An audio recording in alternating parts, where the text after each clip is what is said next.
Hi. So in our functional medicine practice, I see lots of patients with digestive, hormone, and autoimmune issues. And many patients are stressed to the max and have struggled with symptoms for years. And they're left thinking that living with such symptoms is the new normal. For example, many patients struggle with excess gas, bloating after a meal, and they think that's just what's normal. They live with brain fog and depleted energy, and as such symptoms become progressively worse, they seek answers from functional medicine. All this to say that most patients have lived with symptoms for years, going from doctor to doctor, and left undiagnosed for years before finally deciding to do something about it. The problem with Sibo, or small intestinal bacterial overgrowth, is that many people are undiagnosed, and it is much more common than we'd like. And left untreated, it can cause autoimmune conditions, endocrine disruptions, nutrient deficiency, and neurological degeneration. So a little bit about the bacteria in our gut. We now understand that bacteria is part of our physiology. But did you know that for every one of our human cells, there are 10 bacteria cells? We are outnumbered 10 to 1. We also now understand that we have good and bad bugs within us, especially in our gut, both in the small and large intestine. This is why pre- and probiotics are often prescribed by functional medicine practitioners to promote healthy microbiota in the gut. And this is mainly because it helps our immune function, especially for those of us with autoimmune and/or inflammatory conditions. So medications can be a big culprit. So in conventional medicine, PPIs or proton pump inhibitors are often prescribed for acid reflux. And patients who've been on PPIs long term have very little ACL in their stomach to digest their foods and are at higher risk for SIBO.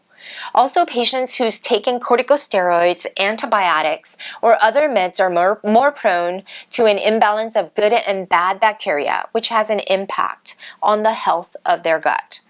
So a little bit about our gut. Our gut is considered the most important in traditional Chinese medicine, Ayurvedic medicine, and acupuncture. This is because our gut serves as not only the first line of defense against pathogens, but also is part of our enteric nervous system, which modulates our brain function. This means that our brain is intimately connected with our gut.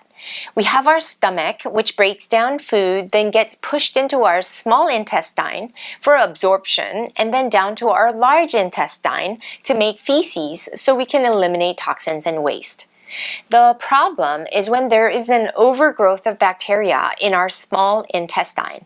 These bacteria cause fermentation of starches or carbohydrates that we eat, which causes abdominal distension or bloating. Then there's the ileocecal valve, which is the door from the small intestine to large intestine, which opens up to further promote bacteria to be translocated into the small bowel. This is an issue because that bacteria should only be in the large intestine. All of this is what's known as SIBO. So what are some clinical presentations of SIBO? Well, some people are completely asymptomatic, but many begin to have bloating after meals. And some may have malnutrition, bloating, and constipation, which then leads to nutritional deficiencies.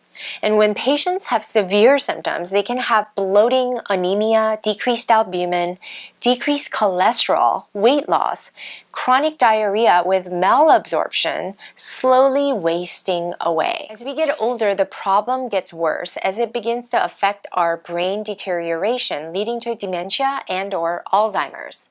SIBO is now being considered as an important, under-recognized clinical symptom in the elderly, and it's the most common cause of malabsorption among older adults. So what are some of the symptoms of SIBO? Well, one is bloating immediately after meals, belching after meals, constipation and/or diarrhea, brain fog, abdominal distension, and severe gas. Sometimes they can present as anemia or B12 specific anemia, steatorrhea, which means fat in your stools, and decreased serum albumin. So what's the prevalence of SIBO? Well, according to the Journal of Clinical Gastroenterology in 2009, SIBO was found in 9.3% of patients with celiac disease and 66% of patients with celiac disease with persisting symptoms, 15% of elderly population, 53% of patients with antacid use, and 78% of patients with IBS, and 33% of patients with chronic diarrhea, and 34% patients with chronic pancreatitis, and over 90% of alcoholics tested positive for SIBO. How do you test for SIBO? Well, it's hard to assess SIBO, so it's mostly case by case, symptom by symptom, and assess your risk factors, etc. Breath tests are available, and hydrogen, glucose, and methane testing is also available, but you'll also want to treat just even if you suspect you have SIBO. So what are some of the treatments? Well, there's the non-absorbable antibiotics, elemental diet such as FODMAP, prokinetic drugs are also available on case-by-case basis by conventional medical practices. The problem with conventional treatments, reoccurrence is high, even with antibiotics and prokinetic drugs. And according to the Journal of Pediatric Gastrointestinal Nutrition, inadequate or incomplete response to antibiotic therapy is very common. So using probiotics has more efficacy according to the Journal of Gastroenterology of Latin America. There are specific strains to consider for probiotics, and these include probiotics including Bifidobacterium and Lactobacillus. So what are some of the underlying causes of SIBO?